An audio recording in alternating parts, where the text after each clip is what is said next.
Hello അസ്സാം വലൈക്കും. നമുക്കിന്ന് ഒരു അടിപൊളി ചമ്മന്തി ഉണ്ടാക്കാം. അതിന് വേണ്ടി ഞാൻ ഒരു ടേബിൾ സ്പൂൺ വെളിച്ചെണ്ണ വെച്ചിട്ടുണ്ട്. 1/4 ടീസ്പൂൺ കടുക് ഇട്ട് കൊടുത്തിട്ടുണ്ട്. ഒരു തണ്ട് വേപ്പല, ഒരു 7 വെള്ളുള്ളി ചെറുതാക്കി വട്ടത്തിൽ എരിഞ്ഞിട്ട് കൊടുത്തത്, ഒരു 10-15 ചുവന്നുള്ളി.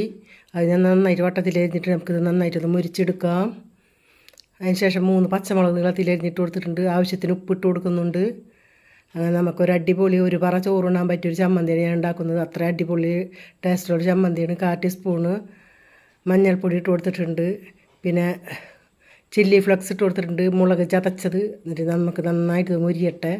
അതിന് ശേഷം ഞാൻ ഒരു 5 തക്കാളി ചെറുതാക്കി അരിഞ്ഞെടുത്ത് ഇട്ടിട്ടുണ്ട്. മീഡിയം സൈസ് തക്കാളി.